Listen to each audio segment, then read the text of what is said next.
আসসালামু আলাইকুম। নতুন একটি ভিডিও নিয়ে আমি হৃদয় খান আবার আপনাদের সামনে চলে আসলাম। আর আজকে আমি যে মুভিটি রিভিউ করব সেটি তাণ্ডব। এবার ঈদে এটি মুক্তি পেয়েছে। আমি পার্সোনালি সাকিব খানকে খুব একটা পছন্দ করি না, বাট তারপরও আর কি একটু এনজয় নেওয়ার জন্য আর কি চলে গেছি সিনেমা হলে। মানে মোটামুটি মজা পাওয়া যায় আর কি সিনেমা হলে মুভি দেখতে। তো এই যে আমি দেখতে চলে এসেছি। তো মুভিটা সম্বন্ধে যদি আমি কিছু বলতে চাই তো এটাই বলবো যে মুভিটা মোটামুটি ভালো লেগেছে। আর রায়হান রাফি মেইনলি জানে যে তিনটা নায়কের মাঝে প্রচুর পরিমাণ গন্ডগোল লাগে, সেটা সাকিব, সিয়াম আর আফরান নিশো। তো উনি একটা ভালো কাজ এখানে করার চেষ্টা করছে, মানে উনি এই মুভিটাতে তো তিনটা নায়ককেই উনি কম্বাইন করেছে।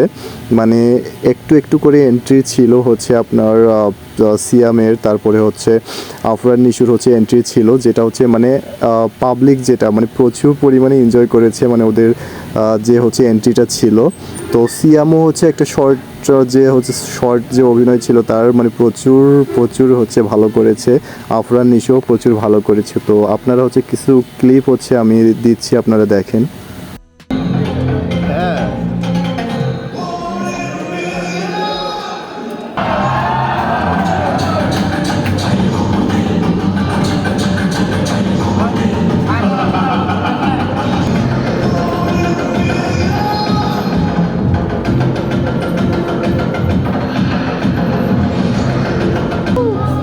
আমার জীবনে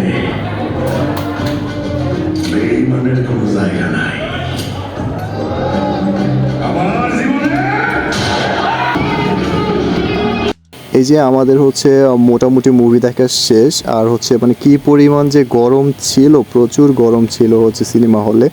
দেখেন ছেলেপেলেরা শার্ট গেঞ্জি মানে পুরাই খুলে মুভি দেখতেছিল। আর এদিকে আসার সময় আমরা টাউন হলে দেখতেছিলাম, মানে ফুটবল খেলা দেখাচ্ছিল, অনেক ভিড় হয়েছিল ওখানে। আর আমরা তারপর চলে আসলাম সেটা দেখতে দেখতে। তো আজকের মুভি রিভিউ এখানেই শেষ। মোটামুটি ভালো লেগেছে মুভিটা।